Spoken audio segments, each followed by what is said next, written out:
आप केंद्र सरकार के किसी भी नेता से एजुकेशन की बात करो, आपने एजुकेशन में क्या किया, बोलेंगे नई एजुकेशन पॉलिसी लेके आए। 3 साल हो गए इनको नई एजुकेशन पॉलिसी लाए हुए। इनकी एजुकेशन पॉलिसी में लिखा हुआ है कि जीडीपी का 6% हम एजुकेशन पे खर्च करेंगे।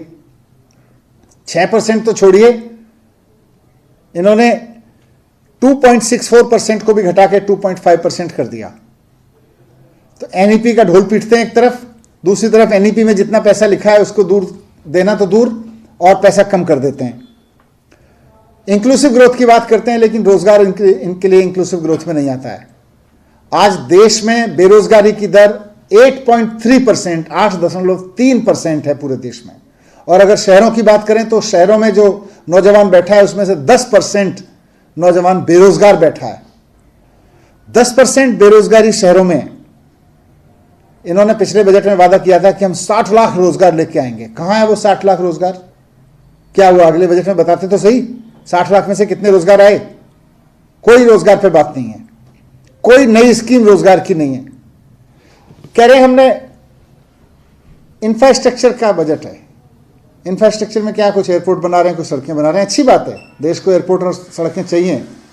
लेकिन जिस वक्त देश का लगभग हर 10वां युवा बेरोजगार है, और जिनके पास रोजगार भी है उनकी हालत देख लो, कितने रुपए पर डे, 35 रुपए पर डे के ऊपर कितने लोग जी रहे हैं, उन सबको देखो तो आपको समझना पड़ेगा कि दुनिया ने इन चैलेंजेस को कैसे फेस किया है।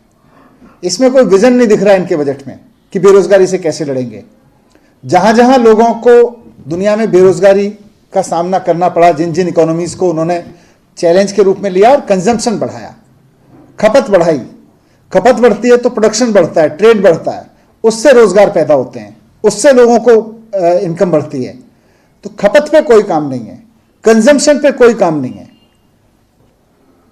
केवल कुछ एयरपोर्ट बनाने से थोड़ी रोजगार बढ़ जाएंगे, आपको कंजम्पशन इकोनॉमी बनाना पड़ेगा। India is a big consumption market.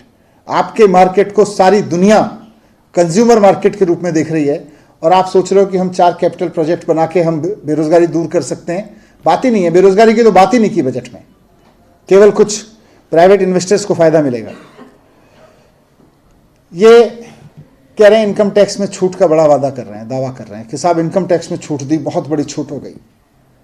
मैं पूछना चाहता हूं, ये इनकम टैक्स में छूट का फायदा कितने लोगों को मिल रहा है?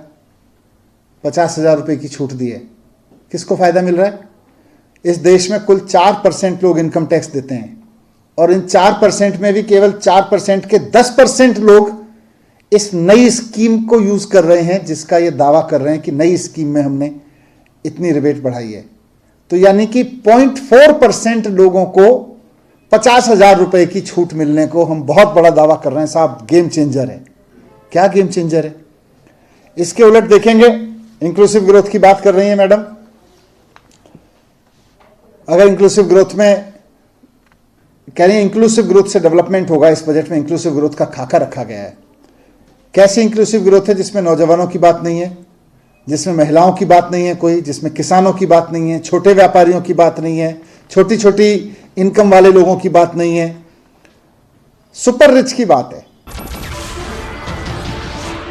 नमस्कार, मैं हूं मानक गुप्ता।